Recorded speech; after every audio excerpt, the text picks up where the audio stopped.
play of the game from way down. 1, 2, silence. Rainer getting absolutely A team wipe. The living bombs going. Oh my goodness, the ring. Bombstastico gonna find Rainer.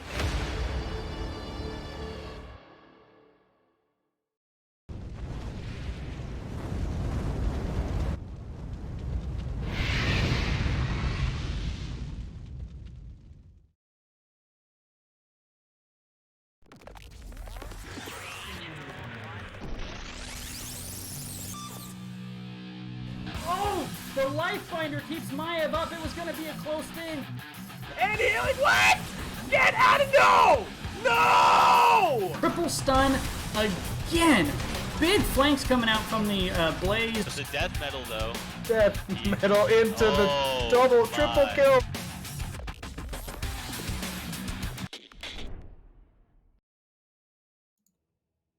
Welcome back, everybody, to the Nexus Gaming Series.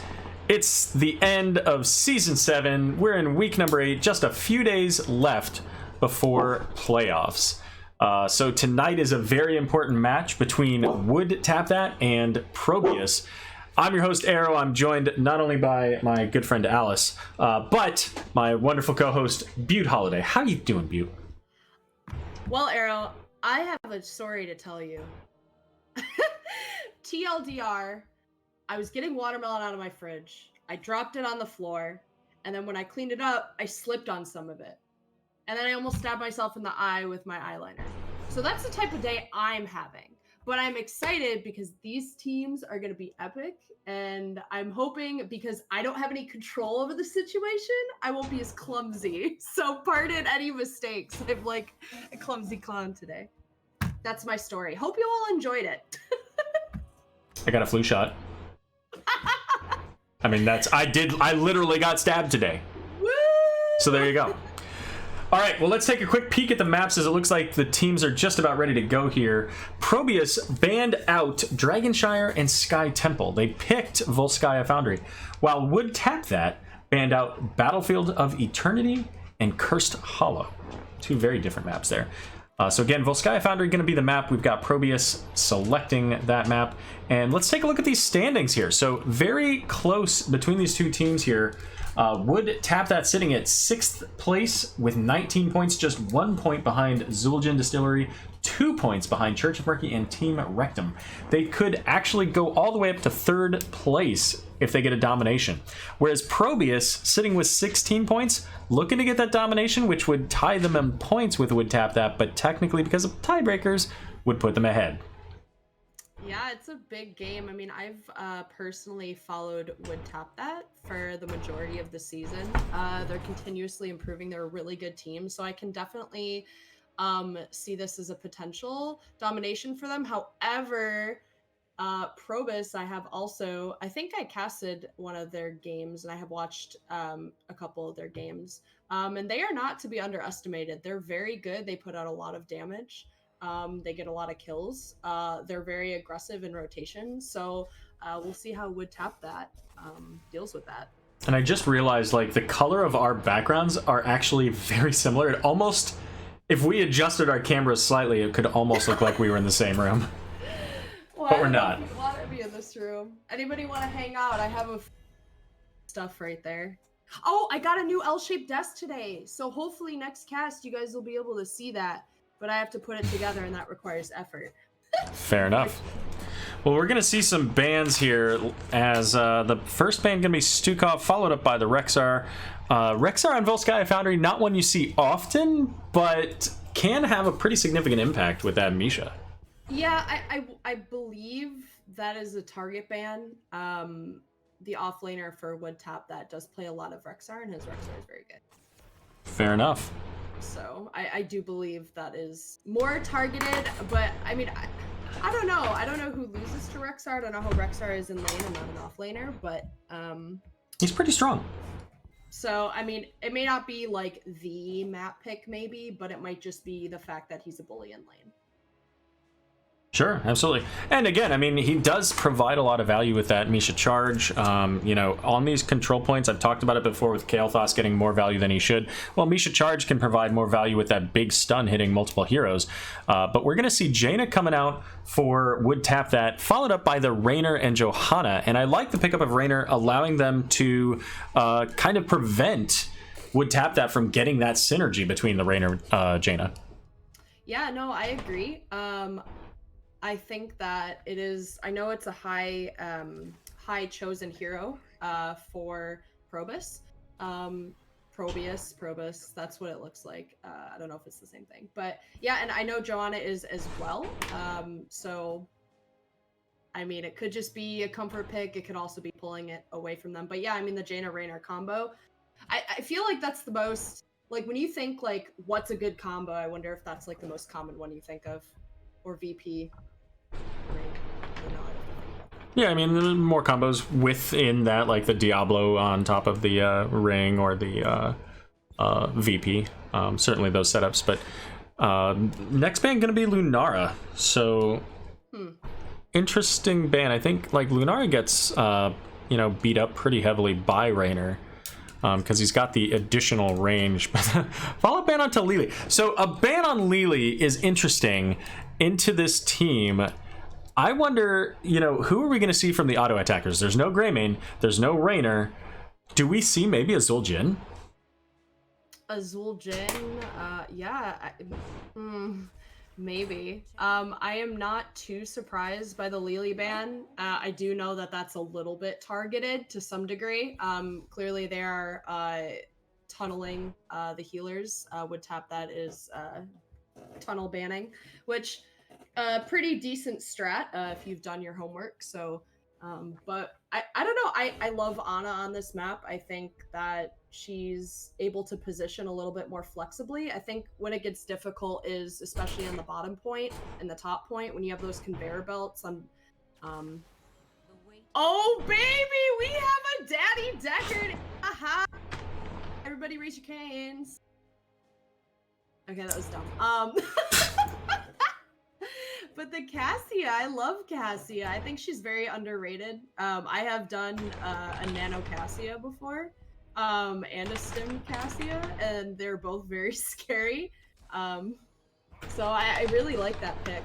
I do think that they are lacking in a little bit of tankiness on the side of Would Tap That. I mean, not that Blaze and ETC aren't tanks, but I think they're lacking a little bit in that area, but they do have a lot of damage output, so we'll see. Yeah, I think their tankiness is just fine. I mean, ETC's got the armor from his trait, and Blaze is fairly beefy as well. So I think that we'll see them be just fine as we get into the game here for game number 1 between ProBUs and Would Tap That.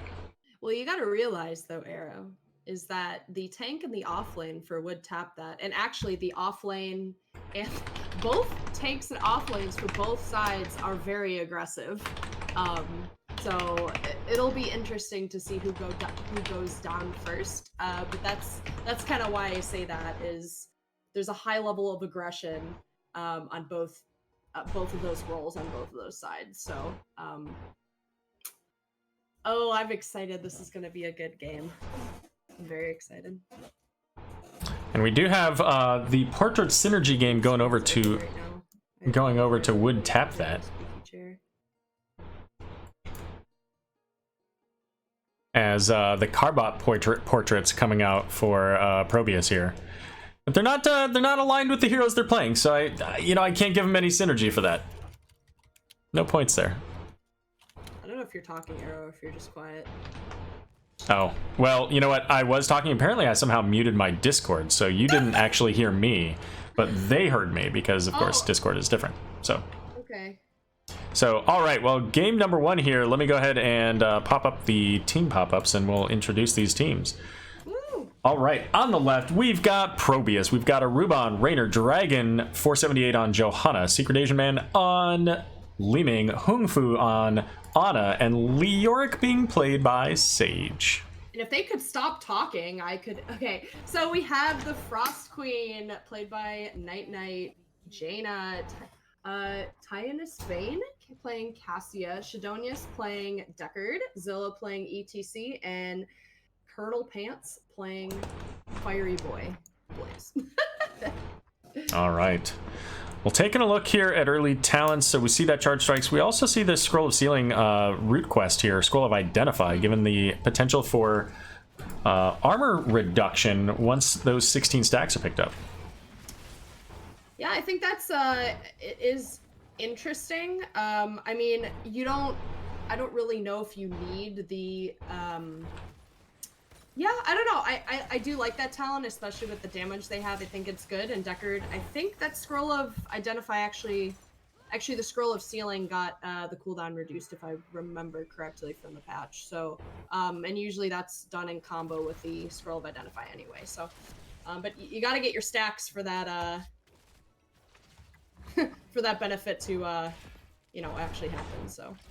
Yep, but over these points, I mean, I think we'll see that. Now, we did see here Li Ming going into Power Hungry, which is, you know, it's probably the most common, as I'm just zooming out here so we can watch these two teams on their siege points, but or their fortification camps rather. So it's the most common, but I don't find that I like it that much when I play Li Ming. I mean, even the oh shoot, not mana addict.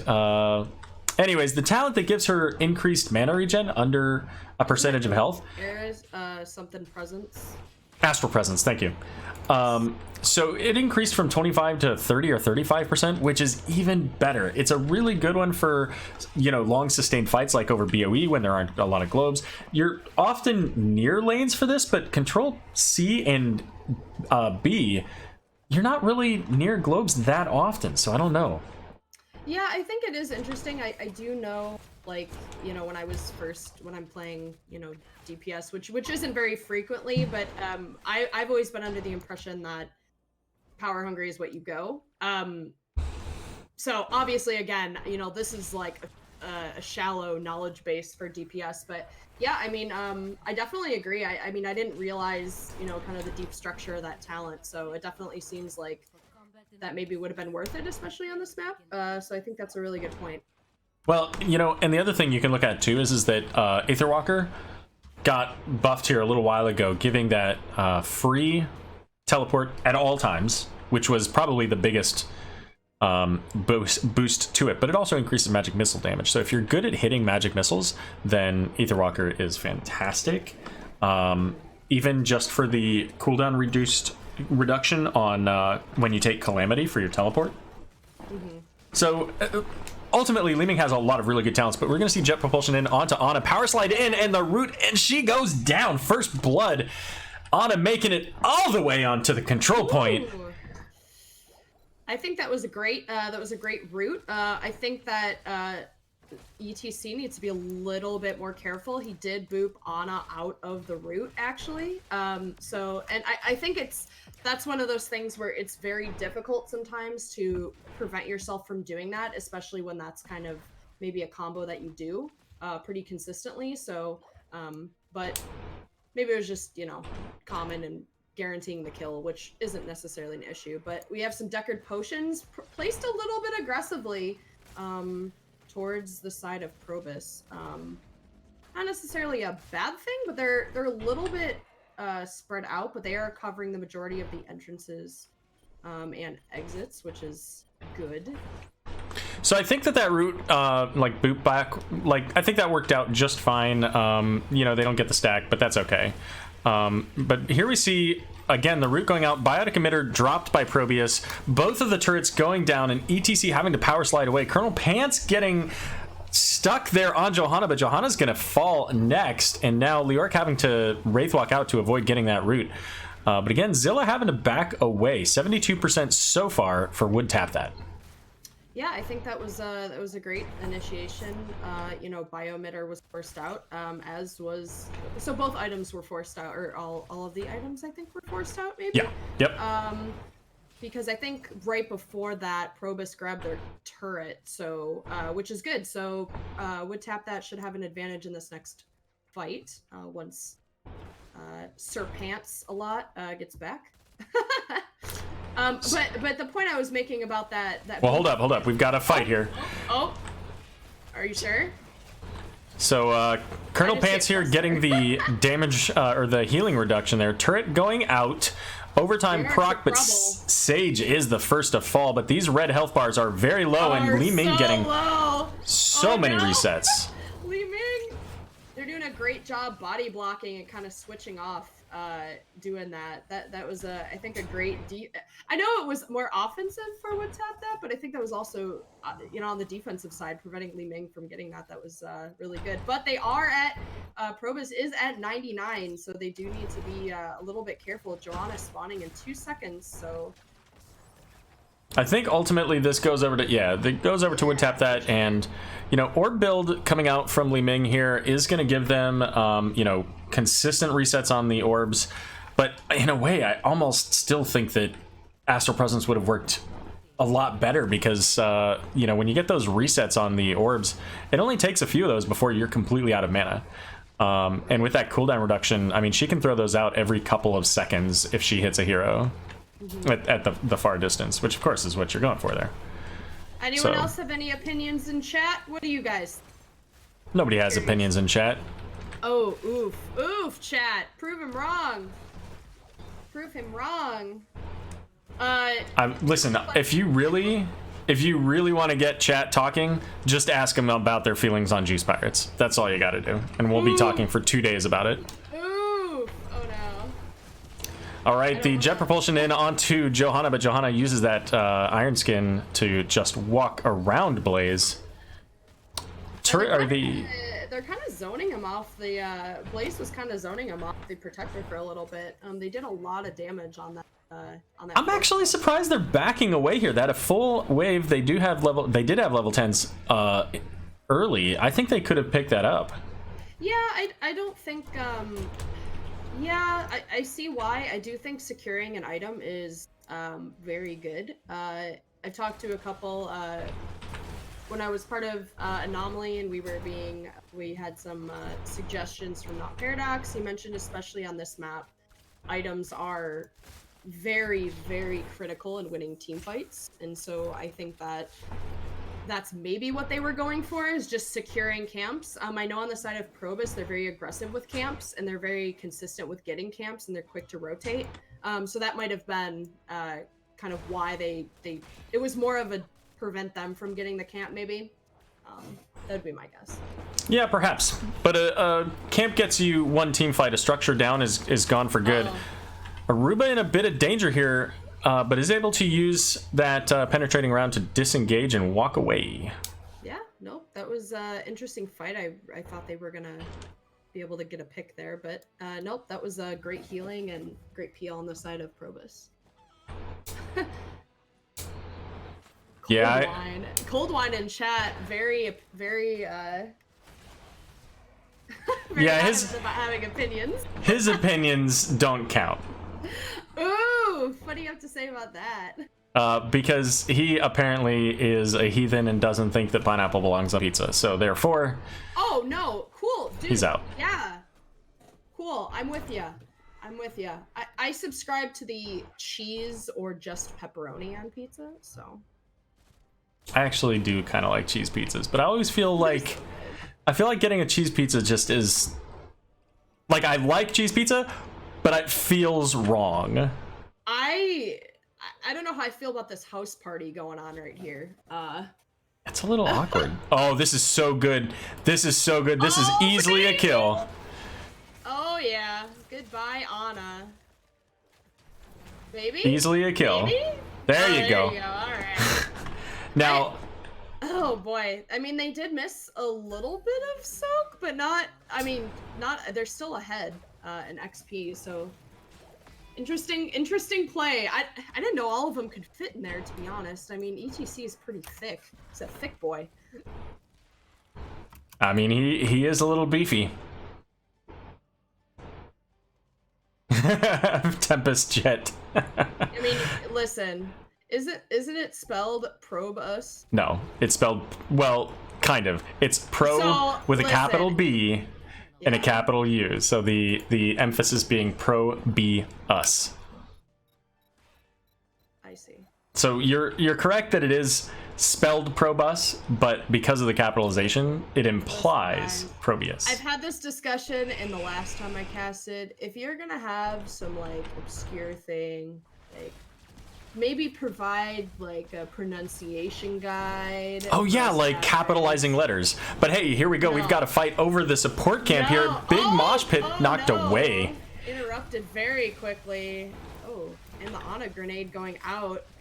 So far, Leoric and ETC down. They are really committing on this camp here. But ultimately, Cassia and Blaze going to go down. Looks like Jaina may as well gets this slow out of Leoric. It is one more death. Oh, Ana might. Oh my God, Ana. Poor Grandma almost dying to that turret there. But yeah, that was a little bit of a scary engage for Wood Tap that. I mean, I don't think they had the position for that. If I remember, I think the DPS were a little further back to the right of the support camp. So, I mean, and the Li Ming wasn't in the mosh, so was able to interrupt. But yeah, that was a little bit of a scary team fight. But they are all back, heading for the objective now. So I would like to see these two come off the point if they actually get any kind of real engage here. But it looks like they're just dancing. Like, they should have been on the point. Like, Wood Tap that should have gone right onto the point because they saw that at least one player was already still down there. But they do make it on now, and this is where it gets a little bit chaotic here. They do have the biotic emitter, so I want to see Dragon, you know, pop that once these health bars start going down. Sage getting a little bit low, and the bunker being used because of that entomb. And the root going out to secure some hard CC. ETC in a little bit of trouble, actually a lot of bit in trouble, unfortunately. The Ring of Frost goes out, as does the root, but it will not. Oh, no, Blaze is fine. And Hyperion helping to provide some additional damage, ultimately finishing off this point. So that's going to give the second Punisher, the Protector, over to ProBUs. Yeah, and Wood Tap that is down in ProBUs, It's just like the hero. Pineapple on pizza, I know. Pro pineapple on pizza, whatever you are. Pro people. That's what I'll call you. No, I'm just kidding. They are 16, so this potentially is a big power spike for them, and a lot of potential, especially with the next point being on the bottom here. I think this is a good opportunity for them to do some damage. But we have Blaze just soaking mid to try to catch up on XP, I'm assuming. Yeah, and that looks to be the case here. Blaze isn't going to do a ton on this right now anyway. This fort's gone, so they're just looking to see whatever value they can get now. 16 still a half a level away for Wood Tap that. Yeah, and the Protector, I mean, still was 3/4 health about a couple seconds. Now it's about half. So that's still, in my opinion, decently healthy to do some damage. So I'm surprised they're not semi-rotating like more aggressively here, like a shorter route to get to mid. But I mean, 10 seconds left isn't a lot of time, but enough time to get something done here. Yeah, they'll be able to get most of this wall, if not all of it. 2 seconds. Leoric and Li Ming can both get out, but not if they get Stay a While put to sleep by the old man. And now the counter push from Wood Tap that getting the 2 kills. And you know, what I was literally about to say is, hey, you know what? Leoric and Li Ming fairly safe in the Protector. Leoric can walk away. Li Ming can teleport. They should be okay. My bad. Yeah, no, they need to listen to their grandparents is what it comes down to, because Daddy Deckard gets upset when you don't want to listen to his stories. And Shadonis, his stories are excellent, okay? Shadonis had absolutely perfect positioning on that, understanding the timing of when the Protector was gonna expire, and getting that Stay a While at exactly where it needed to be to not get knocked away from the Protector to interrupt the Stay a While. For sure, and I think it's also great that the team waited to combo. They waited a second till they kind of executed that, which I think was great, because most teams might just kind of wake everybody up and throw damage randomly, but they were pretty targeted, which I think was really good on their part. So we do see an aggressive camp invade here, but Leora coming in with this big Entomb. Ice Block going out. However, Tinius is going to go down there along with ETC. And Night Night going Night Night. Oh, rip Jaina. Yeah, I think that was a little bit too ambitious. Personally, I would have taken advantage elsewhere because now they lose this camp. Maybe they thought it was going to go better, but that is a huge choke point. There is not a lot of space there, which I guess is good for Wood tap that and based on their damage and mosh. But I don't know. I think tight corridors are a little bit scary, especially on this map. Well, and ultimately, it worked against them with the Leoric for sure. You know, and that goes back to what we were talking about earlier. The difference between picking up a camp and getting structure damage. And a camp is light pressure throughout the game. It's a little bit of XP. Not saying don't get camps, but if you can get structure damage, it's permanent. There's no mule. There's no Abathur on this game to counter any damage you get on a structure. And if you can take down a structure, even better. You know, that's what ProBUs did in that bot lane, right? They got the value on clearing out that wall so that the next time they come in there, the next time they get a big fight, they can go in there and get structure damage on the keep and maybe even get the keep down. So I agree with you that the call was aggressive to go for the camp.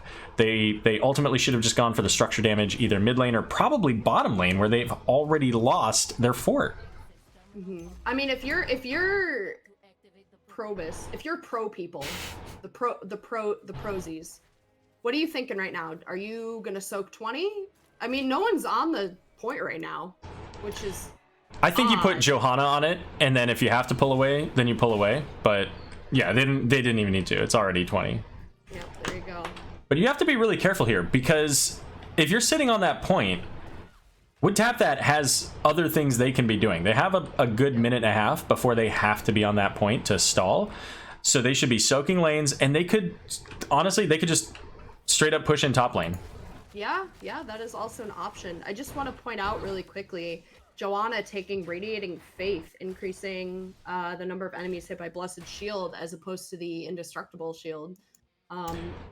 Or Blinding Light, or Blinding Light, Blinding Faith, Blinded by the Light. There we go. The level 20, basically the Storm Shield talent for Johanna. So I mean, I can see why. I mean, that's a couple extra people getting stunned for a second. So, but we'll see. And here we come. Mosh Pit hits nothing, gets Wave of Force. The Entomb, however, hitting 3 with a big silence. Blaze going down in the back. ETC Cassia Deckard. Oof. Yeah. Oh, oof. That might be game. That was an unfortunate circumstance on the Mosh Pit. Yeah, but I mean, hey, you know what? Using those conveyor belts to your advantage, arguably, especially with people with high mobility, I think is great. Like Li Ming, for example, was kind of zoning up. I mean, they were all kind of somehow zoning and staying far away from the ETC, but yeah, ProBUs did a great job positioning themselves so that they didn't fall into the trap that ETC was going for, whether he got a regular mosh or a death mosh. One way or the other, that was going to be a big problem for them, and they did a fantastic job saying, you know what, we're not falling for that trap, and it cost them. It cost them the game. Yeah, for sure. Yeah, I think I see what he was going for, and I think some teams might kind of maybe even not notice because it's the conveyor belt. Might not notice it kind of coming into you. But yeah, being able to just turn on that really quickly. I mean, like I said, both tanks and off lanes were pretty aggressive in the other back lines.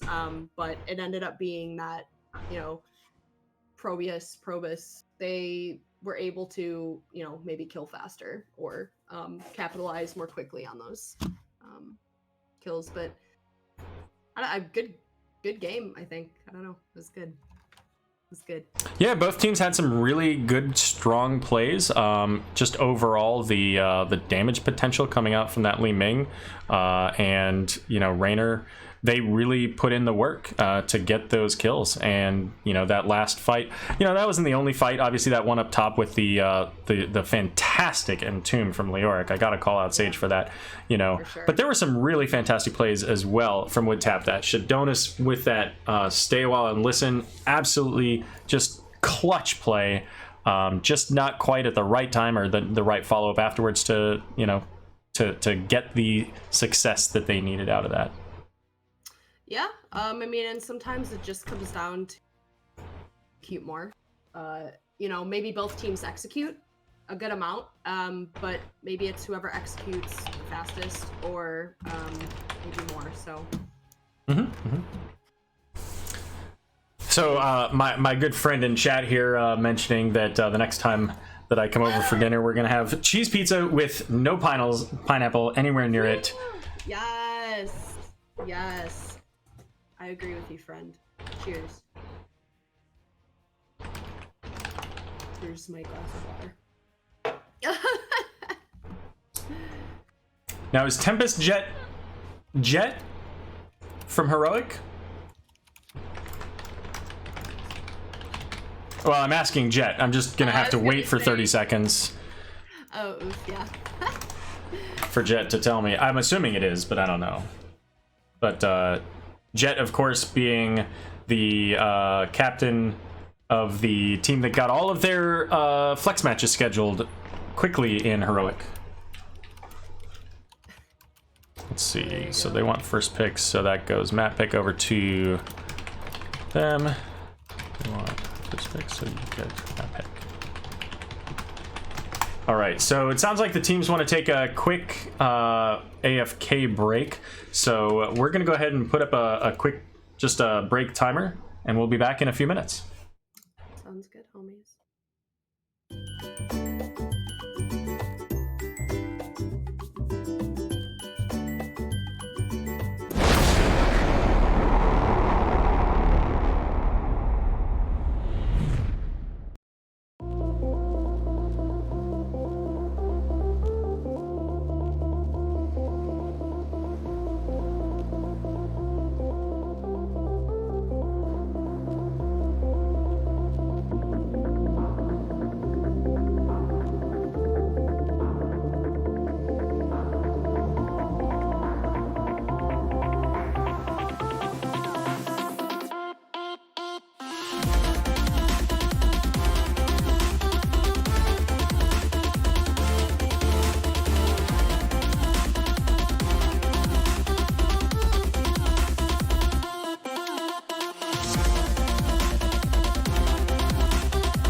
All right, and welcome back, everybody. We are alt. Really? Welcome to you too. Golly. Hello. She's been absolutely quiet this whole time, and I just realized my work computer shows on the screen. Better turn that off. Are we ready, Aero? I'm just gonna tell you. Yeah, I'm ready. We be I'm ready. Are you ready? homies. Aero, I'm literally always ready. Always ready. I get it, Alice. I get it. Alice, do you want to come on stream? Yes. You want to come on stream? Come on. Come on. Saying hello to everybody. Oh, there she is. There she is, saying hi. The goodest girl. No, that's Alpha. Alpha's the goodest girl. Oh, hey, they're ready. Ready? BeautHoliday, Dragon. Yes. We didn't get a night. Ready. Oh, okay. So everybody in chat, make sure you are hydrating. If you watched Aero's previous broadcast, you should have consumed, I believe, 16 ounces when you started that until now. And if you were just watching the stream, you should have consumed 4 ounces at least. So make sure you stay hydrated, my friend. Oh, Alice. This public service announcement brought to you by BeautHoliday. Alice. They don't care. Like weenus, stay moist, my friend. Oh my. All right, we got it ready. We are good to go. All right. Starting Here we go. it. Game 2 on. Guys, guess where we're going? It starts with a B and ends with an Raxus. We're going with Raxus. Woo!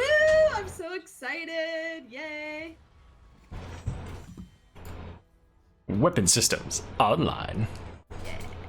Wait, hey guys. I don't know if you guys know this, but the Zerg are growing agitated. Oh my god.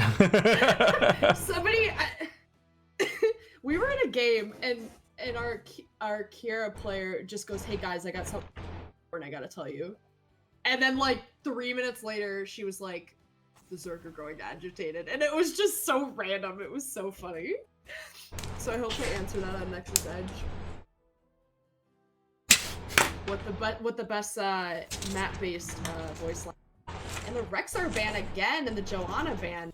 Seen a Yeah, little but bit you know of respect from would tap that. I mean, the Joe is of great value. I mean, as a character, strong as a tank, she's really strong. So, but I mean, I would put some argument towards that being a little bit of respect there.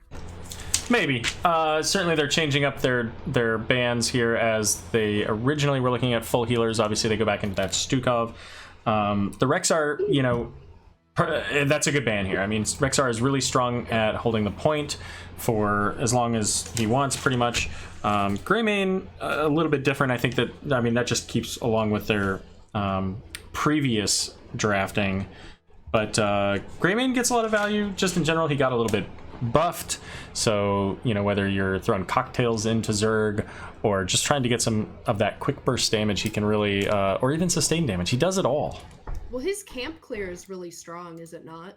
It is. So I mean, especially I think on this map, the camps provide a lot of value, especially when it takes pressure off of you, and maybe you were able to capture the point at that time. We see the what a cute skin. And the Rainer again. Indeed. So we're going to see Anduin this time Andy, for Would Tap That. I think, personally, I think the strategy that Would Tap That's going for is an all blonde team, which I'm totally down for. Because blondies are the best. She still counts. She's blonde. So I'm not incorrect. Sylvanas, I mean, it's clearly dyed. Aero? Just saying. Are you judging a woman because her hair is dyed, Aero? No, I'm not judging anybody. I'm just saying she's not really a blonde, right? Oh, she's a blondie. Listen, if She's you a fake own blonde. Your blondness, if you own your blondness, you can be blonde. Like anybody can be blonde. Okay. Interesting ETC ban here. Are we gonna see another Lily ban?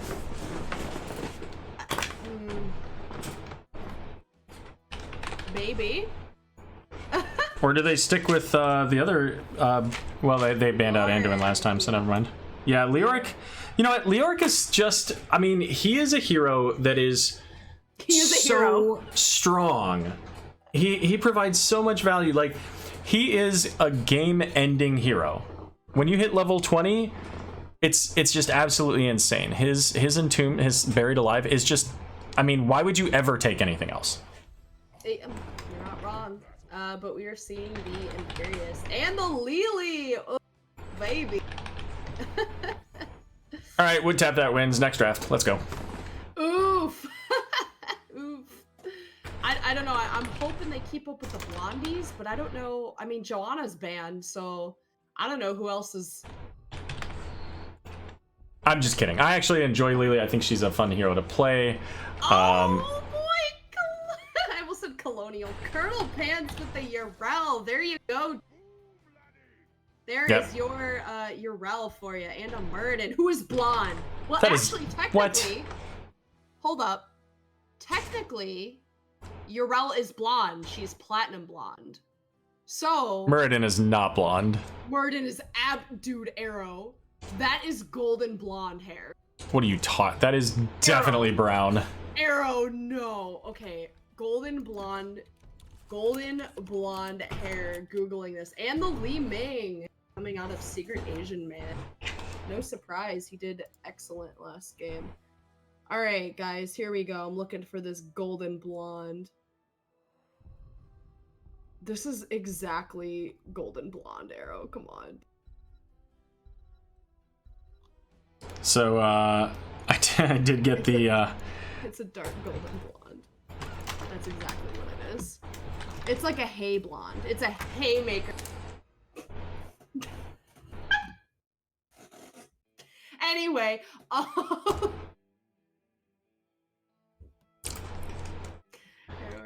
they changed. Oh, good thing I looked.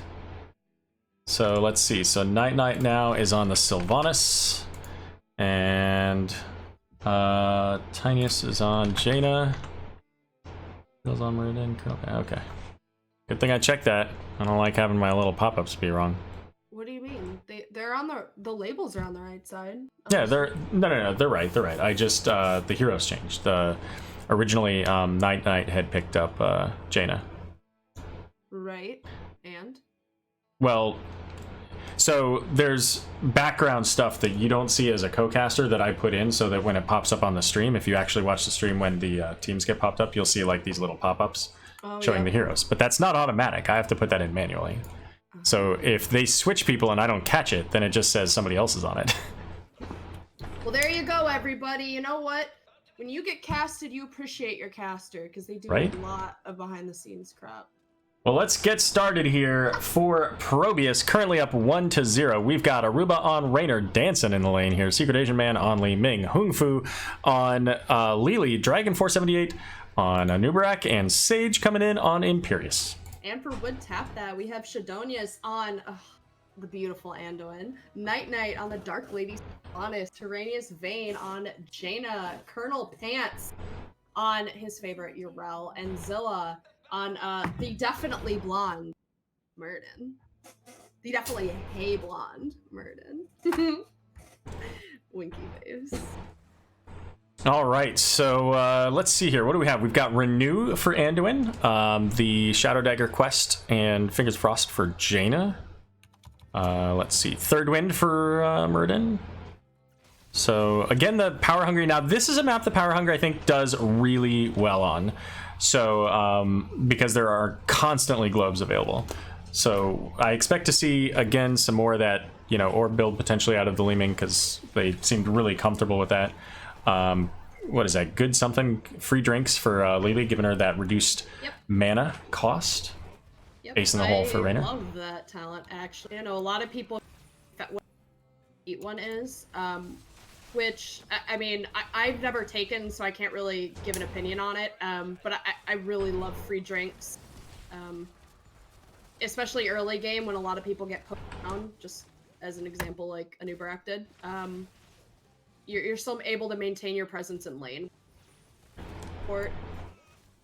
Yeah, and it depends on the comp that you're playing against. I like the free Serpent because it gives you a way to specifically target your Blinding Wind as opposed to, you know, your regular Blinding Wind that just goes to too close people.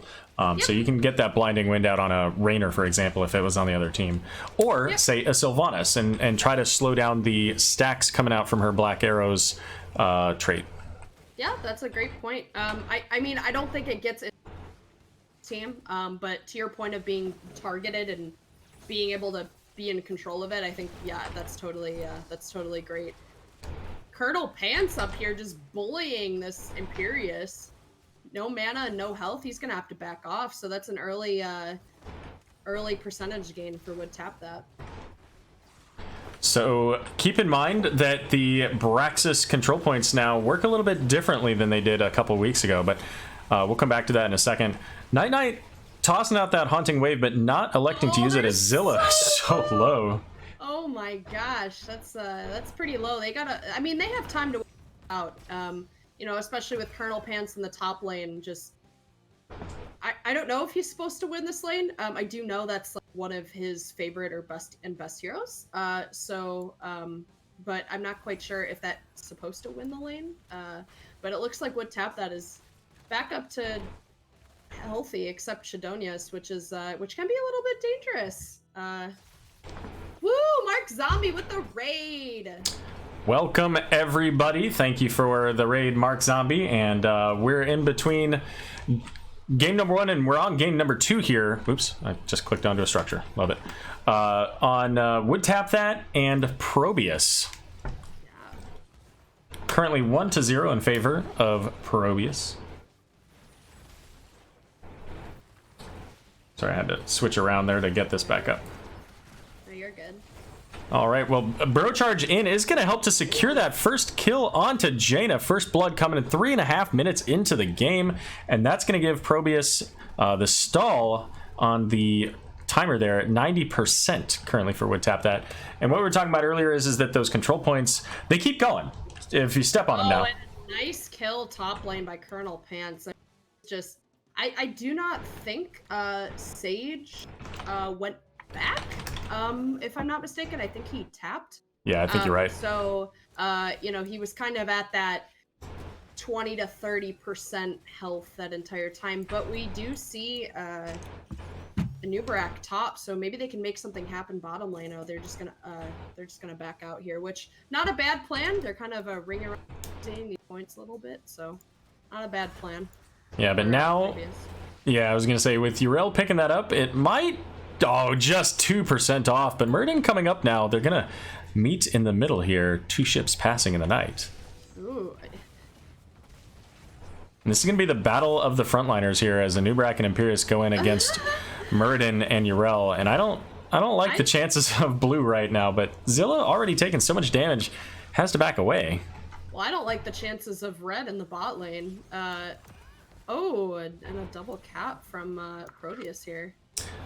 So they're starting to pick up some percent damage here. Now, Anubrak coming in, stopped in that bush for a moment, but probably forgot that he has beetles that spawn when he does that burrow. So they knew that he was there.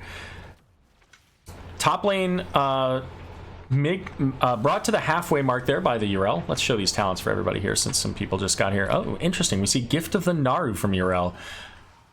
Something kind of interesting when you see the Yrel, like, Gift of the Naru is a talent that only helps your allies. It doesn't help you as a solo. And there's a lot of solo time in this match. So I'm kind of surprised to see that, especially going into that Avenging Wrath then at 7. So, you know, not really helping with the rotation. However, Anubrak getting the cleanse, but charging right back in, trying to get in onto that Muradin. But Muradin will be back. He's got third win. He gets a ton of healing out of that.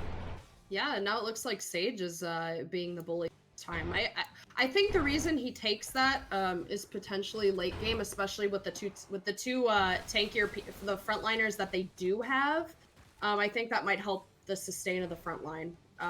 If I were guessing, but again, I've played Yrel once and I will never do it again because I was so bad. So Murden in trouble here, but we'll get healed off by the Anduin. Lily going down by Knight.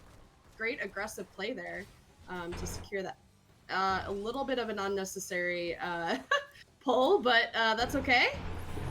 So we're gonna see the we're gonna see the next kill onto a Nubarak, but we're gonna see almost, you can't get more of a Zerg wave equal like than this, 98% to 100%. So both teams have to have a pretty significant defense here, because again, this is another change, these drop pod mechanics allowing for additional small minions to come in after 18 seconds or so.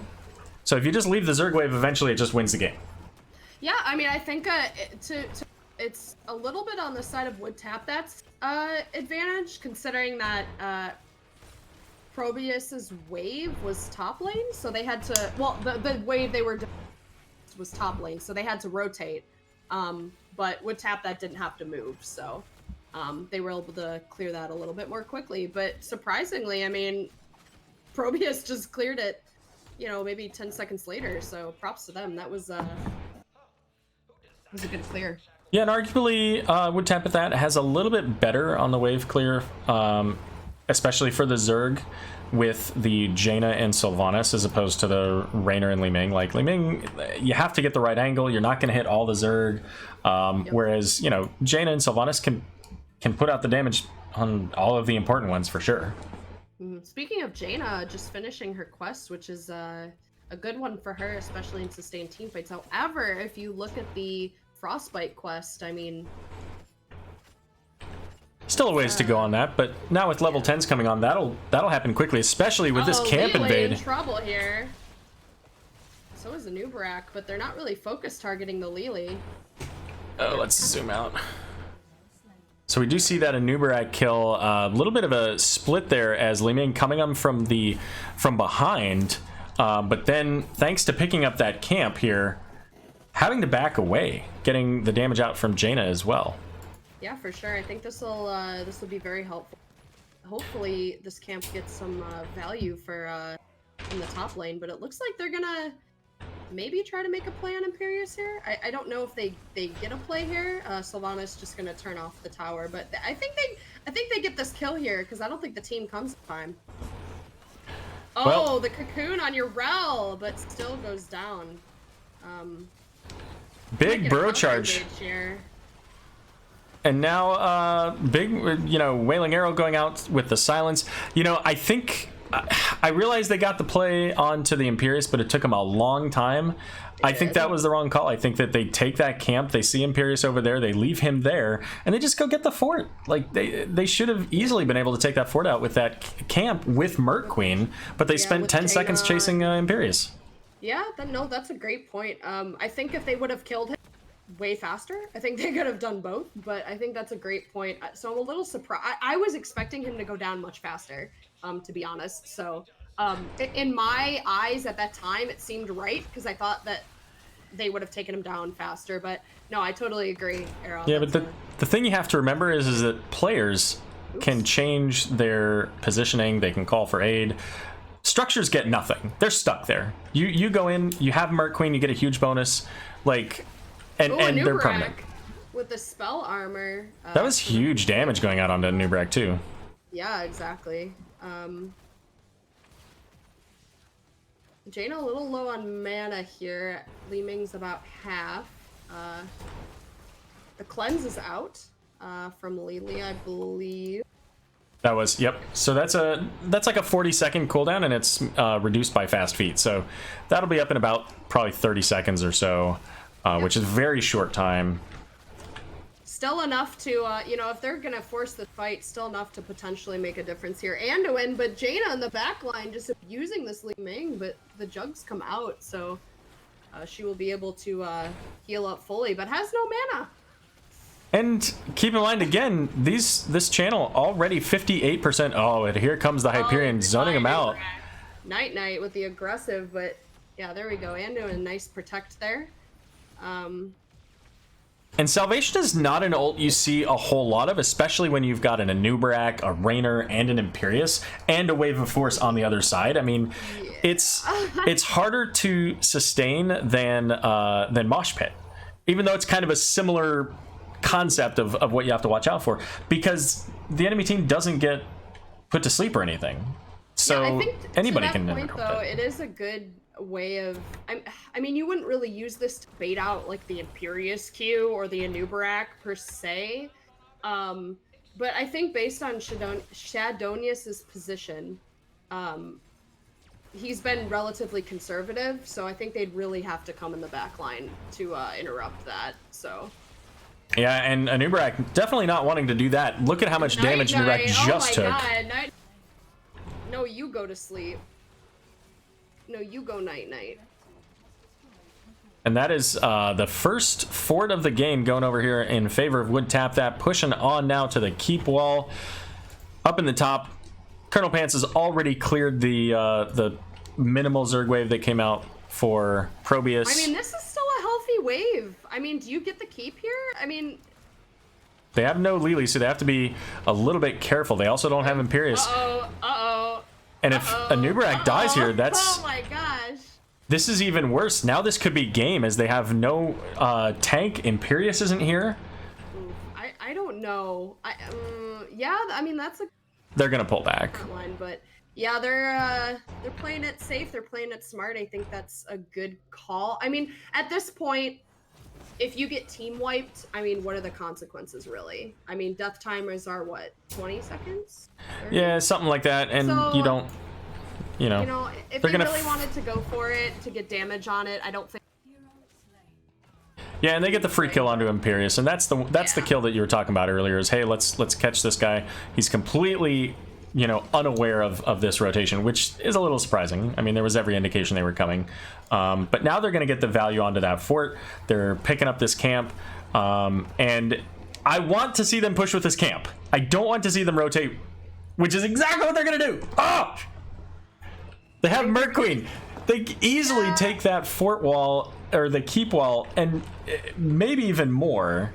I think if I were guessing, I think they're trying to juggle, I think they're trying to juggle ProBUs in both lanes, which, I mean, like you said, I think with the tools that they have, I think that they could have absolutely cleared the keep, and potentially gotten some picks. So I don't know if this is to maintain lane pressure. I think they're just trying to get 16 is all. They're trying to get this advantage, keep these these camps out, and then, when these camps are all out and they're not cleared, then they can potentially even look at boss now. So yeah, sure. It's fine. I just think that they could have gotten that value from killing the towers in the top lane. Not Juice Pirates, Aero. All right, so as mentioned, here comes this boss, as they can see where most of these heroes are. However, they're all getting shot by the machine guns. I don't know why they backed out there. I don't know either. I think they were trying to maybe get some picks, but I don't know why they would. I mean, they can melt this pretty quick, and you just kind of walk away. So that was a little bit odd. Maybe they thought they could get a couple picks and end with the camp top, but so maybe they push with this here. Yeah, just, again, I mean, they had Merc Queen. They get so much value out of that Merc Queen. Uh-oh, Lily. Oof. Making use of those fast feet, able to kind of dodge there.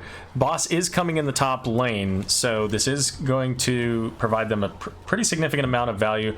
The siege camp goes down here, so the towers still get their shots, and Muradin gets obliterated, but the follow-up kill onto Anubarak. They need to be careful here. Whoa! Ming. So now this is going to give the clear of the boss over to ProBUs, but I mean, this boss is still going to get a pretty significant amount of damage into this top keep, and that's going to give Wood Tap That the opportunity to pick up the percentage on the Zerg wave, and even Yrel is going to get the opportunity to push up this bottom lane that now has to be dealt with. Mm-hmm. Yeah, nope, that is pretty giant. I don't know how many seconds it takes for the percentage to get to 100. It's what, 2% a second? Is that what it is? Seems about right. Yeah, I was just checking the tempo. It seems. It seems about that. Oh boy, this is a 5v4 here. I don't know how I feel about this. Okay, they're backing up, but Jaina is pretty split, but she ends up coming around. But maybe I don't. Oof. That's a full Zerg wave. Li Ming goes and picks up the orb so that she has that power hungry bonus. But that's I mean, going to be... that bonus is going to be gone. Yeah, it's going to be gone by the time the Zerg gets here. So this is a very hard push coming out from Wood Tap that. They've got a full Zerg wave. As long as they don't find themselves getting immediately picked here, this is going to be very hard for ProBUs to defend. Yeah, I don't really think they have the strongest wave clear here. Well, Cocoon is down now as that was on to Jaina, so that is out of play. Level 16 is available for both teams though, so they're on even talents. Curious. And that's the way you want to start if you are Would Tap that. Now, Yrel pouncing onto a Nubarak, smashing him into the ground, and ultimately this is going to be game number 2 going over to Would Tap that with those powerful Zerg. Yeah, I think it comes down to the first game, the engages by Would Tap that were not effective. I think that they were very projected, and I think that ProBUs did a great job of planning for that and saying, no, we're not going to let ETC just come in and mosh us. Like, you know, we're going to interrupt it and we're going to focus him down and get those quick picks. But I think this game, Would Tap that did a really, really great job of initiating. I think Yrel was a freaking bully. Murden was also a bully, and I think the Sylvanas was really hard to deal with. I think Anduin was always positioned really well, didn't have too many problems with the Salvation, and Jaina just put out a lot of damage. So I think all around, whatever role they were in, they executed really well every time. But like you said, I mean, they could have gotten a keep. They could have, you know, gotten that fort, you know. So I think those are little things that maybe may come up in the third game. But hopefully they were cognizant of those. But yeah, that's all I gotta say for that. Yeah, I mean, and you know what? Maybe it's risky, right? If you're 13 to 15, you know, trying to push into that top keep wall a little bit, you know. You have to be cautious. I think that they had enough time, especially you know being aware of where the enemy team was, you know, and those are little things. Those are differences of opinion, and especially it's different when you're in the game than when you're you know watching from God level, right? When you can see everything that everybody's doing. So you know, picking up the camps was a safe play. Obviously, pulling off the boss when they could see I think 4 people on the map was a little bit questionable, but. You know, it worked out. They got the W. They were pretty strong in their team fighting, 13-2 on kills. And you know, again, like it's just kind of funny that gift of the Naru, you know, didn't get a whole lot of value because Yrel wasn't with the team for 80% of the game, but for the 20% that she was there, you know, providing that extra little bit of healing, quite helpful. Yeah, no, I absolutely agree. Let me get out of. All right. Oh, an epic third game. I love it. And we are getting set up for game number 3 here. Now, ladies and gentlemen, I want you all to say goodnight to Butte because she's not going to want to stick around for this. I swear to God, if it's... I love that your microphone just cuts out sometimes when you like start to get a little bit more like agitated. No, okay, you know what? I prefer Infernal Shrines over Tomb of the... I'm fine with it. Again, I'm fine with it. I'm surprised that those 2 maps are default. Like, I say default. Like, I'm surprised they're as common as they are for teams. Like, I was expecting, like, maybe Volskaya or Sky Temple. I mean, even Towers to be a little bit more common than they are, so... But you're funny, Aero. You're funny. I'm trying to invite these people, and oh, you know what? I'll just do this. Do you need me to invite them? Nope.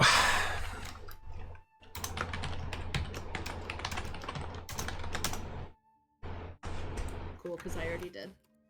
Right on. That's cool. Right, fam. Whatever you want to do. You know, I'm gonna put on the background music. Make sure you have consumed 8 ounces of water. I love this background music. It is so hilarious. I mean, I don't know that you can hear it unless you turn it up on your phone. Swap with Secret Asian Man.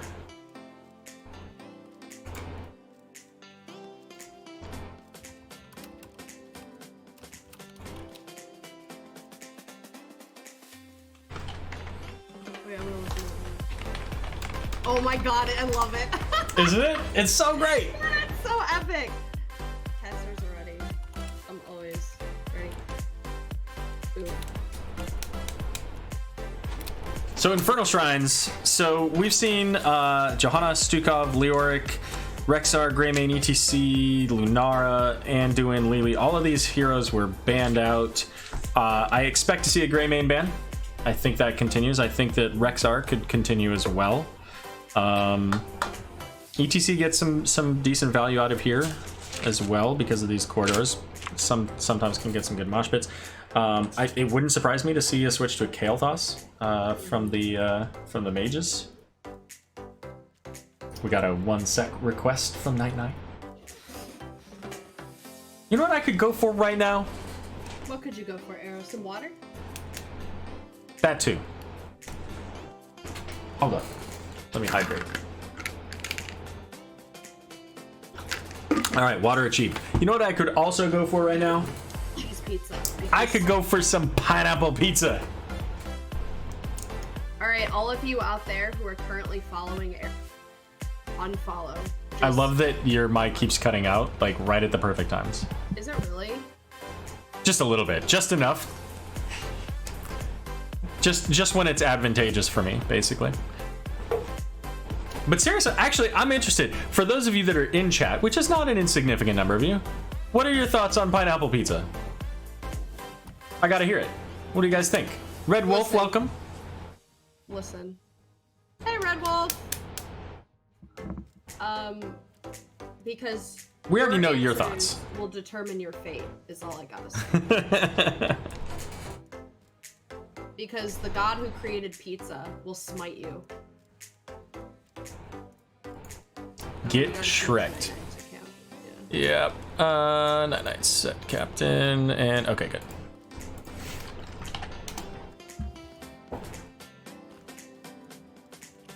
Wait. What? Yeah, exactly, right? It really is well timed sometimes. It's just when you, I don't know what it is, like if it's your volume or what, but something about your microphone, like the pickup, occasionally just pauses. It's just I like, wonder you keep if talking. It's because I turn my head. I don't know, maybe. Maybe. But I have one of these fancy mics. Ooh, we've already got a tie, It's a 1-1. Oof.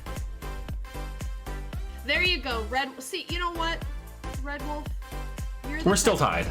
In the world, okay? We're still tied. Right, but his opinion is what we need in the world. But oof. That's not true. That is absolutely not true. Oof. That's just somebody standing on the sidelines saying, hey, you guys fight it out. So do we have a... Wait, did I... No, you're on the thing. So...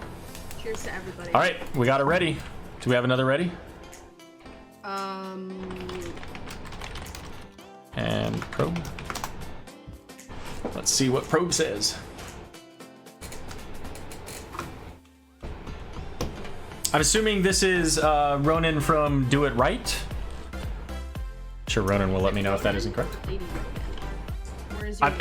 Fair enough. I'm assuming it's Ronan, not Lady Ronan, but that's fair. Me and Coach, I can turn this game around.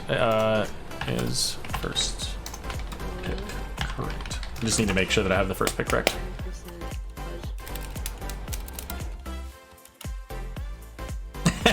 Exactly, that's what I'm talking about. Based on the sidelines, enjoying my pizza of choice. Fair enough. Good point. Yeah, I went to Chicago for the first time. Oh, did you have deep dish? Several weeks ago. Yes. Very good. I went to that famous pizza place. Giordano's? I have a picture of it like right here. Let me see. I'm actually curious. Gino's East. Gino's. Okay. Where a lot of celebs eat. So, let's go into the draft. And while we're getting started with the draft here, let me just say, like, a good deep dish pizza is, so good. Yeah, I did enjoy it. Yeah, I have no complaints. Although I think I like the problem for me was I like sauce that's very smooth. I don't like chunky sauce. and the sauce was a little bit chunky. So that was a little bit of a no for me. That's a no for me, Chief. But I mean, it was That's fair. It was good. It was a lot of bread though, and being on the diet that I am, not supposed to have bread, so that was unfortunate. Yeah, that's fair. That's fair. But you know what? I deserved it. I did a podcast on sports, and I had to. I was stressed out that week, so. So, I'm gonna tell you that I'm gonna preface this with I was fairly drunk, but the absolute best pizza I ever had was at a dive bar that we went to all the time. But it was at a dive bar that had a double-decker pizza, not like a pizza on top of another pizza, but like a pizza with extra toppings, like two levels worth of toppings, and then a pizza on top, right? So kind of like a calzone, I guess, in a way. But it was chicken, bacon, and Alfredo sauce. And let me tell you, when you are a little bit beyond sober, that was the absolute best pizza I've ever had. But we have a draft. Yeah. Well, okay. Let me tell mine'll be much shorter. Okay. Best pizza I ever had was called Porky's in Erie. Well, okay, I shouldn't say best, but a really good drunk pizza.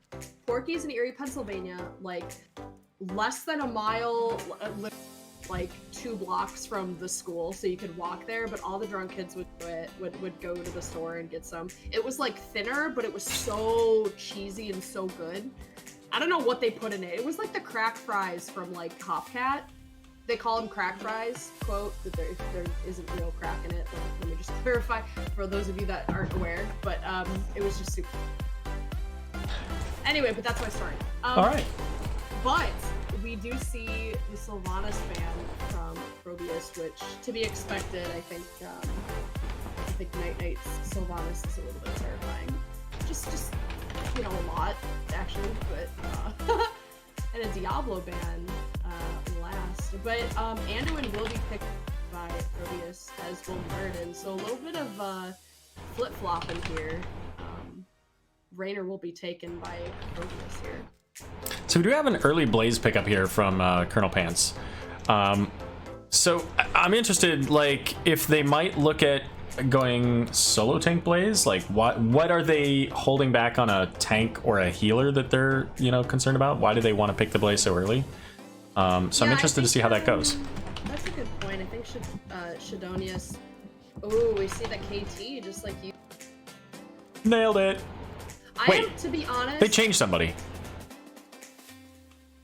No more. Yeah, they did. There's no Aruba. They have Chaos Tank now. Oh. Wait, what? All right then. Didn't notice that. Yeah, it's okay. But Red Wolf calling out ketchup on ice cream. Ugh! Ugh! Sounds terrible. Interesting, Mal'Ganis. So we got the dual sleep. Oof.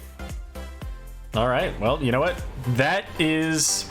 You don't see a lot of Tychus, or at least I haven't seen a lot of Tychus in competitive play. So I like to see it. Yeah. You don't see Mal'Ganis either. I don't know. I mean, how is your rel on this map? I don't. I mean, I think she can do pretty decently. You know, she's got the value. She still does, you know, a lot of the same things as, you know, what she did on Brax. I mean, she's just all around a pretty decent, strong solo laner there. Well, again, I mean, they picked Blaze early.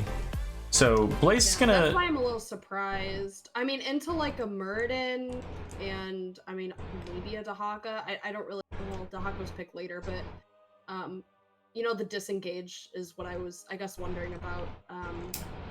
But yeah, I don't solo lane, so I have no idea. This comp from Woodtap that gives them a lot of potential for CC chains with the jet propulsion.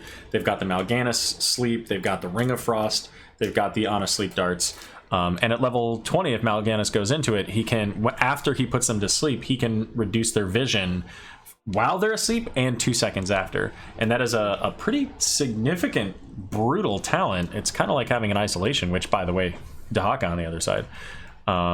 So we'll see. I don't know. I mean, there's still on the side of ProBUs, they have the stuns all over the place. Muradin, Dahaka, Kael'thas. I mean, there's a lot of value on both sides here. Yeah, for sure. And I guess we'll see how that. A lot of potential for. That's all I gotta say. All right, well, let's get started here for ProBUs. Tied up 1-1, we have Sage on Kael'thas, Secret Asian Man on Tychus, Chaos Tank on Dahaka, Dragon 478 on Muradin, and Hung Fu on Anduin. And for Would Tap That, we have Colonel Pants on Fiery Boy, Night playing the Queen Jaina, Shadonius on Grandma Anna, Zilla on our Sleepy Boy Mal'Ganis, and Tyranius Vane on Raynor. Woo. So already we can see Mal'Ganis level 1 pick, but big stuns coming out, and Mal'Ganis deleted from the game. Oof. He's gone. Oof.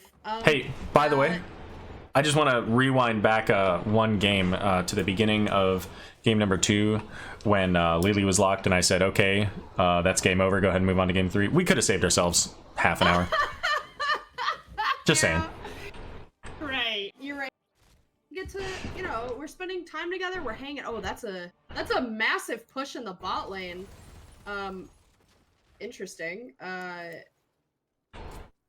Okay, that's a lot of damage they just put out. That's a good place to start. So these level 1 talents I was going to point out. So first of all, let's point out this is the first time Jaina and Raynor have been on the same team. Yeah. In this series, at least. And we do have that Vampiric Aura upgrade for, I guess that's actually the name of the talent, giving Mal'Ganis an aura, allowing his teammates, basically Raynor, to have that life drain. Ana as well. Obviously she's not necessarily autoing all the time. Sticky situation, being able to heal off of her. Yeah, it's just 15% of the 15% of the auto attacks though. So it's for Ana, it's like still single digits. Yeah, but that's still enough to potentially Aero. How many times have you 2 overkill? I don't want to talk about it. Yeah, exactly. All right, so Siege Camp's getting picked up here. Would Tap That first. ProBUs picking up theirs second. Yeah, that is one thing I did know. ProBUs, when I've been watching their games, they prioritize neutral camps big time, as they did in the bot lane, and they will likely do the rest of the game. But they do also invade. So I'd be interested to see potentially in the later mid to late game some of these. Okay, I see a weird Anduin thing going on in the. I don't know if you see that. Okay, there it goes. It's gone. But some of these aggressive invades. Excuse me. Well, so far we don't see any aggressive invades, but it could happen. Yeah, no, and not typically very early in the game. Where is? He did take ace in the hole. Okay, I don't know why it was.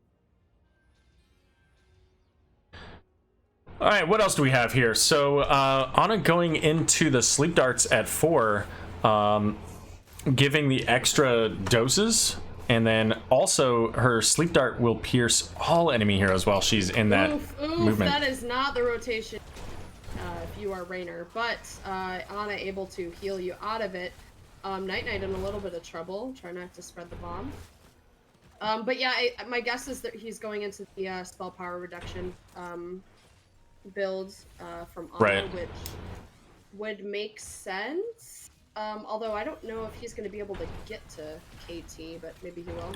Yeah, even if he can get to Anduin, reducing the spell power on the healing, that can certainly do a lot too. Unfortunate, both Blaze and Mal'Ganis were very split in that fight. I think if they would have Night trying really hard not to pass the bomb, but Squishy's kind of cuddling for some reason, passing the bomb. I think if they would have focused down Dahaka, because he was maybe 25% health. So, well, not but, this time. Yeah, so, not this time. So the first Punisher, first Punisher is going to be a Arcane Punisher. So, well, Arcane Punishers at this point I think are the weakest in the early game now. I think Frozen Punishers are the strongest. you know, and they Isn't, scaled back the arcane The second, what is the other one? mortar. Yeah, isn't that one? It gets a lot of burst damage out of the mortars. So, and this one was scaled down in damage pretty significantly there. So, at least early game, it's not as strong as it used to be. And we see here, it's already, you know, about to die. That being said, we've got a pretty significant push here. And push. Oh my god, the 4-man Punisher stun. John Cena coming in hard. And that probably secures them this fort now. They gotta watch out for that bomb being spread on the, I think a lot of people don't pay enough attention to their... You know, most people think, oh, KT's just gonna put the bomb on, you know, people. But a lot of KTs actually get kills and a lot of damage from putting it on structures because most people just don't pay attention, so... Or minions, or Mishas, exactly. or... Yeah. Well, yeah.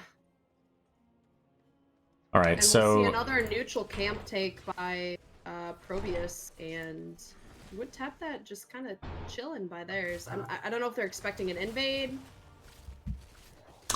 Well, they can expect it more if they wait around for too long. Yeah, And Raynor doesn't yeah. have a lot of mana either, so I expect Raynor... I'm assuming he's either gonna tap or go back. Is that a dual soak blaze? I can't... Beats the heck out of me, I have no idea. Ow, I just bit my lip again, where I... Good job, Slick. And with that camp here, that's gonna put... oh, that's not the right page. That one? No, 4? There we go. So that's going to put about a half a level of XP advantage over toward ProBUs. I mean, this will be huge. You know, they'll have 10 objective spawns, and I'm assuming would tap that will as well. I'm not quite sure though. Maybe. Oh, they probably will. Because it spawns and it's what, 20 seconds? I don't 30. remember. 30, yeah. So siege camp now going in the middle. We're going to see ProBUs rotate up to clear that out, but they do have level 10s, and they have an advantage here for a good 15 to 20 seconds probably. But they're not gonna make any use of that. They're just gonna go ahead and clear up the lane here. We do see the light bomb coming out from Anduin, isolation, avatar, Odin for that Tychus. Although I've seen some really crazy plays with that Odin on, or with the laser drill on this map particularly. Yeah, especially because people just ignore it. Like turrets on Volskaya, a lot of people just sit there and tank it. But when you're a squishy, and you're in the backline, and you know, or a DPS, that does a lot of damage and can actually like zone you out of, you know, doing your job. So, but I mean, I don't know much about Tychus, but I know Odin does a good amount. But maybe it's for Siege. I'm not quite sure. KT holding on to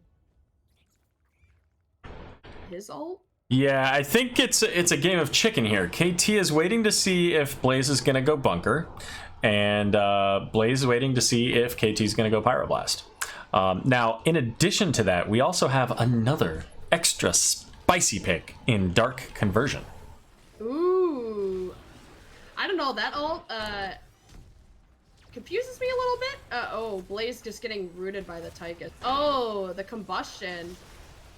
There's the pyroblast going out, does secure the kill onto Raynor though, and with that combustion, there's no bunker to save. However, Night Knight getting the nano boost. Blaze gonna be the first to go down here. Dahaka coming in is gonna get the tongue out onto Mal'Ganis, and that living bomb gets spread over to Night Knight with that death. Yeah, again, I think they're exhibiting same issues that they did in the first wood tap, that is, as the first game. You know, I think the multi-approached engages, I don't think they're effective, especially with someone like Blaze, who, yeah, sure, he has some level of tankiness, but I mean, he's getting melted, and I don't think that the DPS are, I think they're getting zoned out, and I think they're too far away to be able to capitalize on these engages. So I think they need to change their approach in future team fights, and I think ProBUs is doing a great job of taking advantage of wood tap that's positioning. Oops, what is my camera doing? Yeah, and you know what? I mean, good on the ProBUs to pick up that Tychus, because with every single engage, they're able to just shred the health bars. Now, interestingly enough, I know a lot of people don't like this. I love it, especially with the Odin. Master Assassin picked up by Tychus, so getting those kills, giving the extra attack speed damage, and that carries over to the Odin as well. So we'll see if he can, you know, get high enough to complete that, getting all the way up to a 25% increase in attack speed. But this Punisher just doing so much work. And that's going to be, yeah, the first keep of the game going over to ProBUs. Looking very strong. I think that they disengage here, right? Yeah. Yeah. I don't really agree with that Hyperion. I think that that's such a good talent. I don't know what the cooldown is, 90 seconds. Well, it's 100, yeah. Yeah, I mean, they... At the time, yeah, I don't really... It cleared a wave, which didn't really do much. But they should, I mean, maybe they'll have it up at the objective. I don't know how often they spawn, but... Oh, yeah, it'll be up by the next objective for sure. It's, I think, you know, Hyperion was just used to make sure that ProBUs was disengaging, but ultimately they were already pulling back, so I don't think it was necessary to throw it out. But that's fine. I mean, you know, certainly that's going to happen. The Dark Conversion is an interesting pick because it's easily telegraphed, and again, there are a lot of ways for ProBUs to just interrupt it. Yep. If they're on point. I mean, For gravity sure. Like lapse, I said, grenade, I mean, all that. It can be very, actually, because I think I don't know too much about it. Well, it's one of those ults that you have to, you know, you've got to find the right target. You have to be, you know, at the right health. They have to be at the right health. There's so many factors there. And, you know, the enemy team, if they're paying attention, is going to know you're looking for that, right? You're getting low. You're trying to find a high health target, maybe like a Muradin, especially with a level 20 upgrade. A Muradin, a juicy avatar would be fantastic to get a Dark Conversion on. But they know you're looking for it, and if they know you're looking for it, then a quick Stormbolt and you're dead, because now you have no way to escape. Yep. Nope. That makes a lot of sense. I mean, I've had it art, and I never really understood the ult because it seemed like there were better targets. But maybe, I guess, a healer in that case might still be a good target if they're the only. Yeah, but you have to be really close. It's melee range, so, you know, it's hard to get to that point. It has value. I'm not saying it's a bad ult. I'm saying it's going to be very difficult to pull off, you know, in this circumstance, unless you get the aid of, like, a jet propulsion. So both teams picking up their Shaman camp, so we do have level 16s available here for ProBUs, and they're doing exactly what I want to see. Oh, oof. I don't like... And they're getting right onto that Ana. The Tongue and Stormbolt. She is out, but here comes the Ring of Frost. A lot of damage onto the front line here with that combustion, but ultimately able to jump out as Muradin, and now Mal'Ganis having to try to make his way out. Raynor makes it? Oh my gosh. Yeah. That was a great engage from ProBUs. They didn't quite get there quickly enough to stop the camp, but you know what? They killed the Ana. That's another 10 seconds that they have for free on this Punisher. Yep. on the Shrine here, and that's going to get them probably about 20-25 before Woodtap that can even get here. I mean, do you... yeah, they're not 16 either, unfortunately for them, so this is going to be really hard. And yeah, I don't know how Ana was so exposed there, but it just seemed like the location for them to... I mean, to me, that was a difficult engage, but they pulled it off, especially because of those close corridors. But I think they approached from a couple different angles, but definitely focused the damage on Ana. So that was almost entirely just the tanks, too. Like, that was just Muradin and Dahaka coming in and saying, hey, by the way, here's a little Dahaka action followed up by some Stormbolt, and by you're dead. So unfortunate for Woodtap that, but you know, the game is not over until it's down, so maybe late game plays, but right now it's not looking Yep, all of the structure's still available for ProBUs. The jump onto the wall as opposed to over the wall, so they're not getting that free keep damage out of it. But the Punisher sitting about half health here. and we'll see just how much. The last time they were at a fort with a Punisher, even at half health, they were able to take down that structure, but not this time. I think both. I'm a little surprised by both healer builds here. I don't think they're getting the value from the spell power reduction as they want, considering that KT is literally never in range for them to do that or to kind of abuse that. And then from the Anduin, we're seeing Blessed Recovery. Yep, Blessed Recovery, as well as the even-handed blessings, which is very odd at 16. Usually you would take the flash heal reset, but Inner fire. Yeah. yes, thank you. I was trying to think of the name, but it looks like a good combo coming out of yeah, it's like Ana will survive this encounter. If you're Ana, that's just so bad. You're dodging nukes and pyroblasts. It looks like Mal'Ganis also gonna go down. Oh my goodness. You know, all I gotta say is, when I used to play Overwatch somewhat competitively, and I don't mean like pro, I just a lot of ranked. When I would play Ana, I would get solo grabbed by Zarya so many times, and it would just be so unfortunate. So Well, they're trying to mount a defense here. Blaze unfortunately gets hit by those stuns, and it's not looking good at this point for WoodTap. That as this court is just going down so fast. Yeah, unfortunate. Like I said, I think ProBUs did a great engaging that game. I think they put their damage in great places. I think they focus targeted really well. And I think they got a lot of value from, I mean, all of their characters. You know, at some point, you know, you kind of look back and you say, like, okay, who did we not get value?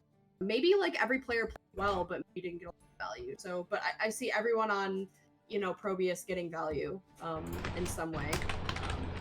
So, unfortunate for WoodTap that. I mean, they managed to take a game, and I think that they played that game very well, but they did not maintain that momentum in the third game. So, props to ProBUs for kind of bearing down. Sometimes that second, you know, if you lose the second game when you're up one, it's a little bit, I don't want to say debilitating, but kind of like frustrating. You know, you're like, oh man, like, win. So, well, let's go ahead and hop over to Lobby 5 so that we can have a quick interview here with Dragon from ProBUs.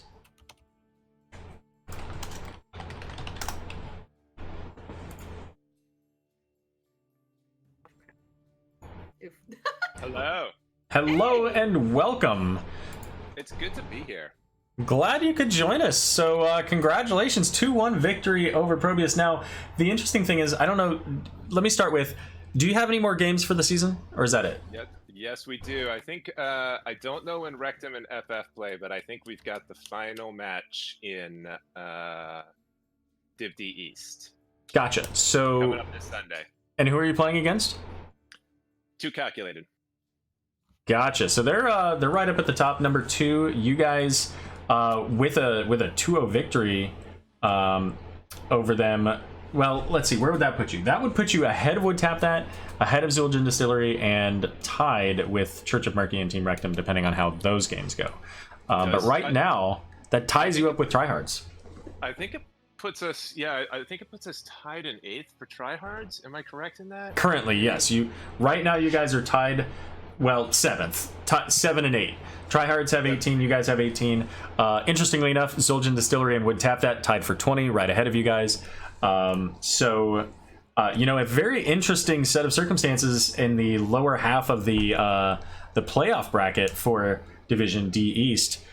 So, I mean, that's got to excite you a little bit. If there aren't that many games left, you're well ahead of the pancakes there. So you guys are locked in. Now it's just determining your position. How are you feeling about that?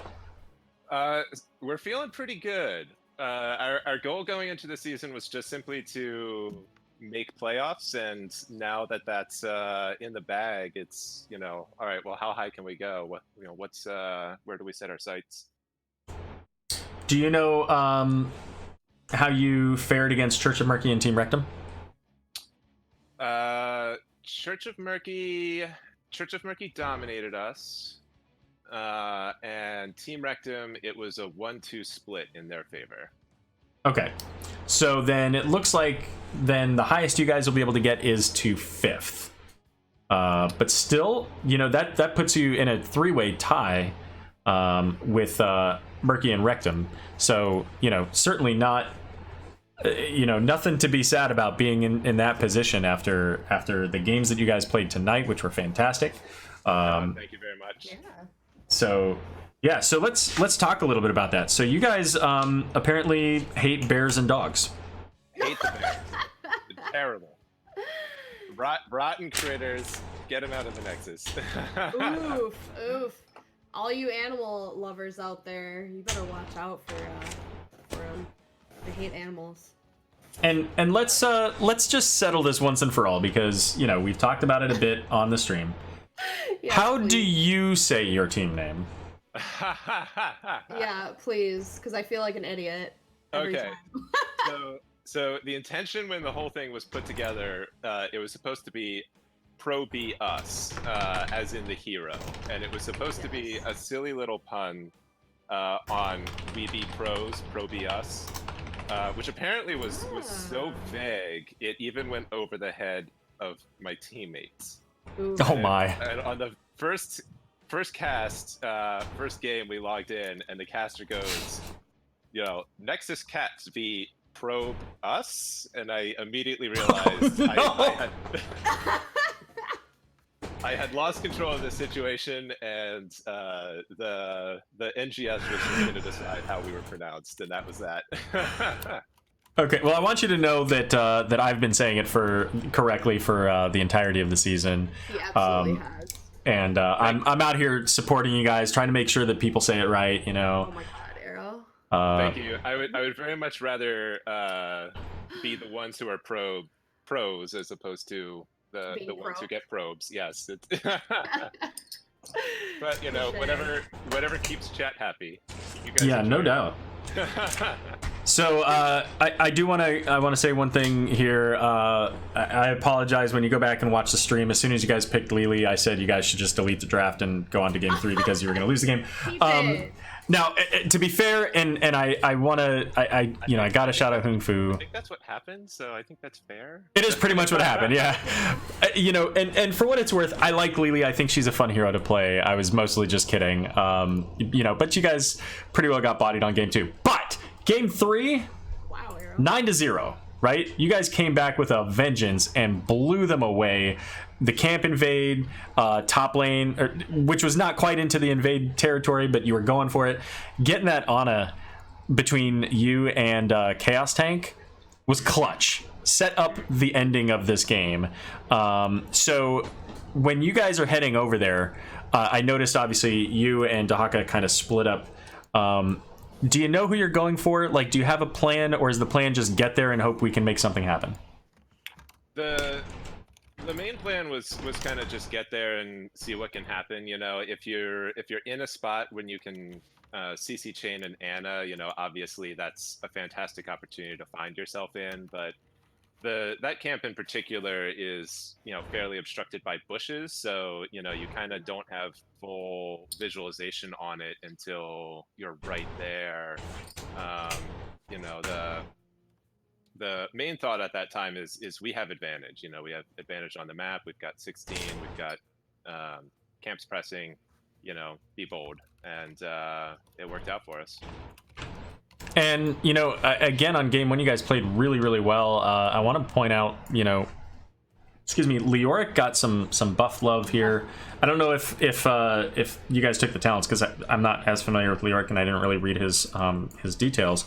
But Leoric already was a pretty strong hero, and you guys got that value on that buried alive talent with a couple of those really strong entombs, like that entomb at the top lane. This is before buried alive, but the entomb in the top lane catching Jaina in the entomb, blocking out 2 on either side, which ultimately got you guys, I think, 4 kills. Somebody go back and clip that if it hasn't already been done. Make sure you guys clip that. That was an A+ Yes. baller play, and I wanted to make sure that I called out specifically Chaos Tank for that play because it was amazing, getting that flank up on the team that you guys, punished their camp invade. But how are you guys feeling about some of the changes to the heroes, that have come in, like the Leoric or some of the others that you guys played tonight? Well, we only really had about 4 hours to digest them, so it was a sort of panic study session. Figure out, all right, what the heck has happened here? Have all of my primary picks just suddenly been nerfed out of existence, deleted from the Nexus? So to be honest, particularly in terms of Leo, I don't know. I knew he got buffs, kind of across the board buffs. But he was a playable hero before that, and a playable hero for us afterwards, certainly. And yeah, that entomb there that Sage landed on that final fight. I mean, that is about as good as they get. I think it was just completely silenced that back line, and that was everything we needed to win that fight. Yeah, so chat just calling out that of course I said Chaos instead of Sage. My bad. My list goes, it's based on who's playing, and so it's not dynamic enough to remind me of who played. I just assumed that they played the same role. So sorry about that. Good. Then call outs. shout out to Sage, and all the love that I gave to Chaos can go over to Sage. Thank you. Rip. Yeah, very sorry. I'm sure everybody out there loves you. Well, I'm curious from your guys' perspective. So I know a lot about Would Tap That, and I also may or may not have stalked you guys and watched a lot of your games. And so the tank and offlaners are very, very aggressive for both teams. So I'm curious, like, your guys' strategy in terms of aggression and initiation, because I think you guys did excellently game 1 and 3 initiating with the DPS follow-up obviously and great heals, but can you talk a little bit about that, because I think that was a big part of your guys' gameplay and why you won a lot of those team fights? Well, yeah, it's definitely a fair comment that I'm maybe a shade over aggressive on my my tank play. So there was definitely a conscious effort, particularly in game 3, to kind of dial it back a little bit. Just make sure you're there for your back line, make sure you got the peels for them and you keep them alive. Particularly when you see yourself going into something like a Mal'Ganis, you just gotta the stun lock onto the Ana looks juicy, but don't take it if your assassins are just going to die in the back line because of it. Right. No, I think when I say aggressive, I don't mean necessarily a negative. It's very like you initiate with purpose. Some tanks kind of sit around and they're like unsure of who they're going after, but you seem very focused when you go in, which I think like is a good thing, but you can still also peel. So I was just curious if you guys had a plan. I don't know how much homework you guys did on Would Tap That, but I was just curious from your guys' perspective. As much homework as I possibly could. This is our 4th match of the week. I'm sorry, this is the 3rd. We got 4 this week. Oof. So it's been a brutal slog here, but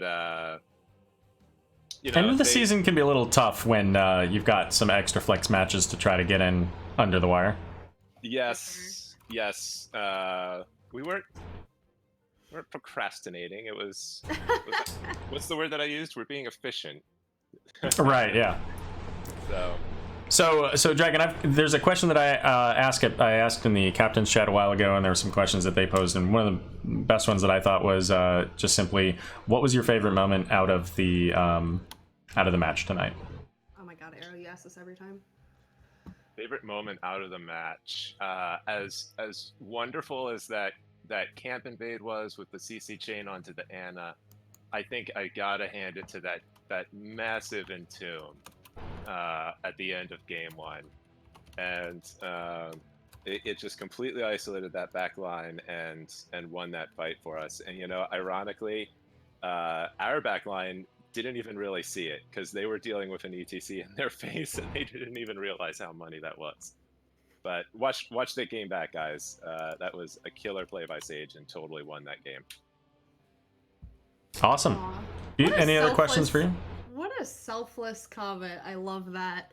I guess other than shoutouts, which Aero likes to ask, I'm trying to think here. Yeah,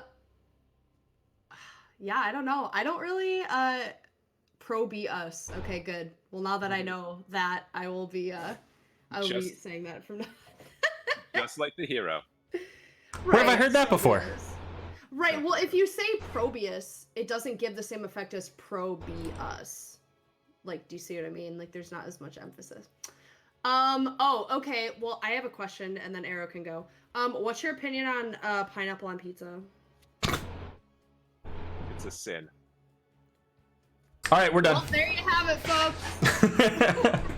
All right, Dragon, it's been a pleasure. Before we let you go, any shout-outs that you'd like to make? Huge shout out to Sage and Chaos. Both of their play on the off lane was stellar tonight. Big shout out to Secret Asian Man and Hung Fu and Aruba for holding it down in the back line.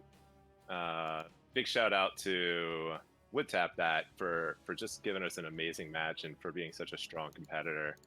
And a shout out to all of our friends and family who I forgot to send the link to, but normally at least a couple of them managed to check it out and see our matches.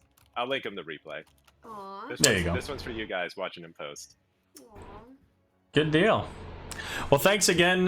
Good luck in your match later this weekend and in the playoffs, ultimately, it looks like. So, oh, you know what? Before we let you go, so you know, either way, you're gonna fall somewhere between 5th and 8th. So that means that you're gonna be playing against either, well, I think anyways, depending on what happens with that other match, I guess. But anyways, it looks like most likely House of Ches, 2 Calculated, Church of Murky, or Team Rectum. So if you had the opportunity to choose who you got to play against, who would you want to play against? Ooh, they're all so strong. It's a really tough question. You know what? I'm gonna say, I would say 2 Calculated. I would say 2 Calculated. Last season, we took game 1 on 2 Calculated.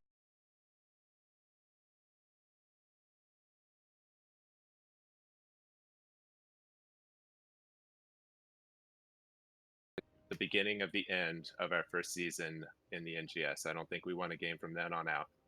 So getting a shade of vengeance would be a bit poetic for us. I was actually a bit sad that Nexus Cats wasn't in D East this year because I was really looking forward to a rematch with them. They were our very first game ever in NGS and completely wiped the floor with us in a way that is hard to overstate. So maybe next season. Fair enough. Well, you know what? Congratulations again. So romantic. What a good comeback story. I love it.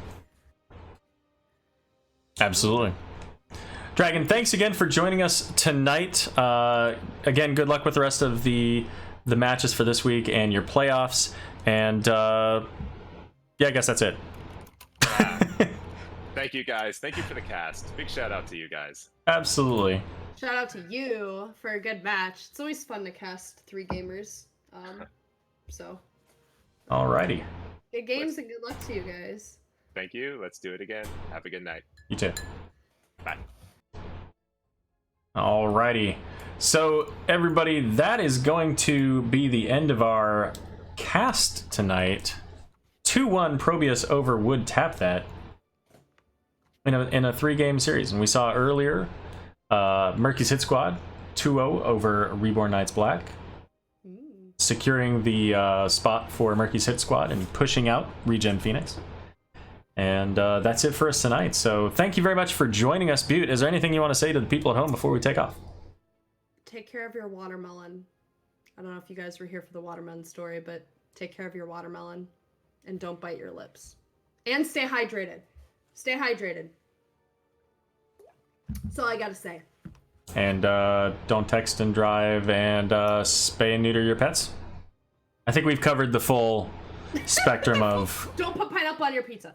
Oh, I'm going to delete that. All right, everybody, thank you so much for joining us tonight. As a reminder, the NGS Rewind will be coming out on Sunday at 2 p.m. Eastern. Make sure you stop by where we cast several matches throughout the week that didn't get cast. There is a plethora available this week as so many flex matches happening. So we may even, you know what, we may even expand the show a little bit, go a little bit deeper into additional matches or something. I don't know yet. We'll see. Might need to. We might, you know, in preparation for playoffs. But again, thanks for joining us tonight. Have a wonderful evening, and we'll see you again soon. Good night, everyone.